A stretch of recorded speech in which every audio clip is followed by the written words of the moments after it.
Hey there, hello and welcome to the Walt in PA YouTube channel. My name is Walt and we are riding through Montgomery County on this beautiful Sunday morning. Now normally when I go for a ride to a covered bridge like I am today, I like to set off at 5:45, 6 a.m. Nice and early. And today I got started a little bit later than usual, but that of course comes with a story all by itself. So let's get at it. Hey guys, Moto Ramblings here, coming at you live from the beautiful mountains of western North Carolina. And you're watching Walt in PA. So a little bit of personal information. My father-in-law owns a towing business, and he is one of, I think, 2 companies that do on-call service for the township. Now, his business is small, it's just him, and he's been doing it for a very long time. Now, ordinarily, he just goes out, does his thing, brings cars back, whether they're wrecks or impounds, but every so often, he will give me a call to lend a hand. And typically, that only happens when there's a motorcycle involved. And even then, only less than half the time. So, normally, my father-in-law deals with wrecks. Someone crashes their car, dumps their bike, and the township will give him a call to come clean it up. Now, in the case of a motorcycle, he's got a couple of rollbacks, and basically, the bike is already damaged, so just throws a hook on the bike and winches it onto the deck, and no more damage is being done to it at that point.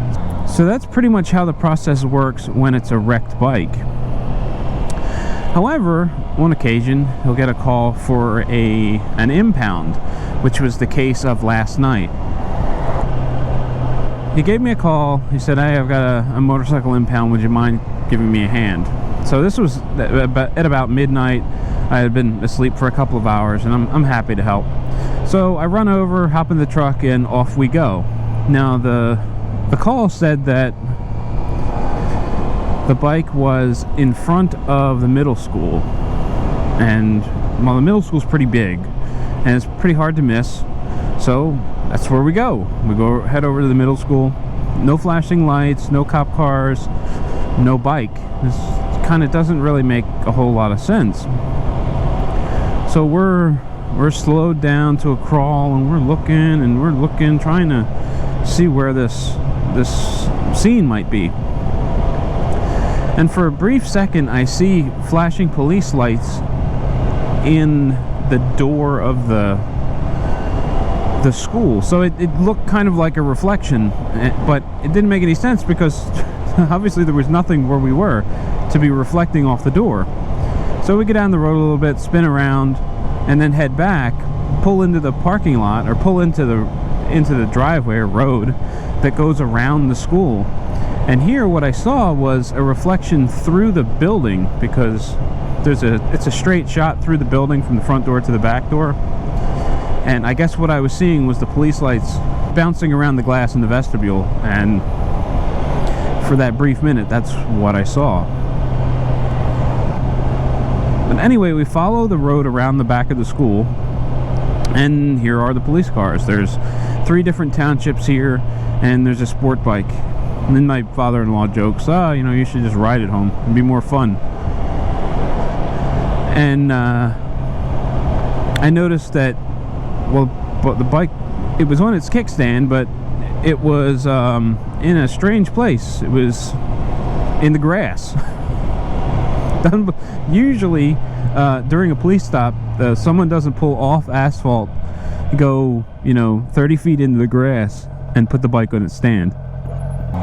As it turns out, the individual was fleeing, thought he could outrun the police, and wound up, I don't know whether he gave up or he dropped the bike in the grass or what. I didn't see any mud or dents or dings in the bike, although I wasn't really looking all that hard. But there it is, in this freshly cut grass, looks, manicured and pristine behind the school, and there in the middle of it is just sitting this bike on its kickstand. So we get the bike loaded up, and my father-in-law's talking with the the police officers for a minute or two before we leave. And here it turns out that in addition to fleeing, apparently this guy bought a salvage bike or something. So he had an S title, and he was in the process of changing it over to an R reconstructed title, and it wasn't quite there yet, so it was on the road with a salvage title still. I don't know what the original stop was for, but the guy ran and got impounded. So by the time I got home, it was, I don't know, pushing 1 o'clock, and then I was tossing and turning for another hour. It's funny, when I joke with my wife all the time, I say, you know, your brain is like a light switch and mine is like this giant reactor. And I don't say that to be insulting or anything, but she has this uncanny ability to just go to sleep. Like if she decides, you know what, I'm tired, I'm gonna go to sleep, like a light switch, she's just out. And it's the most amazing and creepy thing if you know someone that can just fall asleep on command like that. It's just, I can't. And I joke, I say, you know, there's like a little man running around in my brain throwing these big latches, you know, throwing these big breaker switches, and they've got to be done in the right sequence, otherwise my brain doesn't shut down and I don't go to sleep. So I spent an hour last night after getting back from that impound just tossing and turning, you know, thinking about important stuff like where I was going to ride today, what I was going to talk about on the Motovlog, you know, critical important stuff. So that's why I got started a little bit later than usual. I wanted to be up at 4 a.m. so that I could get my stuff together, sit down, kind of map out a route ahead of time, have a cup of coffee, and then set out as the sun was coming up. But in this case, I didn't drag myself out of bed until just shy of 7 o'clock. So we're getting a late start, and we're kind of doing this on a whim because I didn't map out a route or anything. I just told Google, take me to Rapp's Dam, and here we go.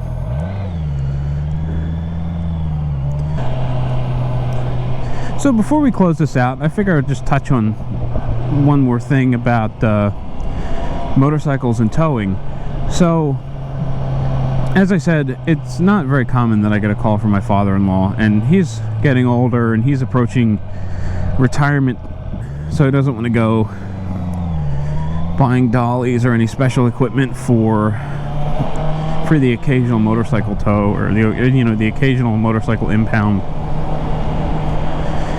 So this season, this riding season here in Pennsylvania, I've helped with 4 bikes. The first one was a Harley. I don't remember the make or model.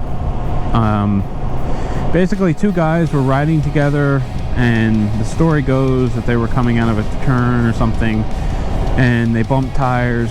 Both bikes went down. The one that my father-in-law towed tumbled a few times, ejected the rider, who had to be airlifted to the hospital. And then the bike caught fire, so it was this big mangled mess. What is this?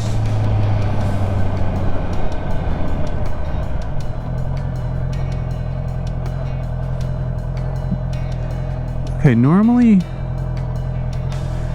if there are cones blocking a road is closed, there's signs that say the road is closed. So, oh, yeah, I think I might get in trouble.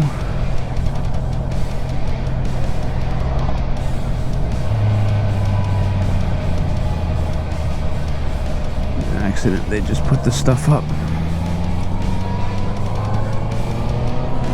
Speaking of motorcycle accidents, that's what it looks like back there in my mirror. So anyway, the Harley was this melted, mangled mess, and it wouldn't come off the rollback on its own, so we had to kind of pull it off. So that was bike number 1. Bike number 2 was a Honda I don't know what it was, but it was heavily modified. You know, new front end, had Vance & Hines exhaust, had forward controls. It was had Springer forks. It kind of looked chopperish. It was kind of banged up. Apparently someone dumped it and it slid into a sign or something. But the interesting thing about that bike is that they ditched it. So whoever was riding it took off. And when the police came onto the scene, you know, to clean it up, they ran the numbers and nothing came back. So, like, nothing came back in as far as who the owner was, who the bike was registered to. So that's been sitting in impound for a while now. The third bike was just last week. It was a white Kawasaki that a guy bought and intended to flip. So he bought the bike, and I don't know whether he was just riding it home or what the case was. But the bike, I think, was from out of state, and for whatever reason, the guy flipping the bike didn't have a motorcycle license or insurance on the motorcycle. So that got impounded. And then, you know, there was this one last night. So there is my motorcycle towing, why I got a late start story for today. I'm on my way to a bridge, covered bridge, as I said. So I'm going to enjoy this ride a little bit, and I will be back, well, in the next video to show you the bridge. So as always, thank you for all the wonderful support. I greatly appreciate it. If you enjoyed this video, please click the subscribe button. If you do, don't forget to click the notification bell, which will send you alerts anytime a new video is posted on my channel. So as always, ride safe, and I will catch you in the next one.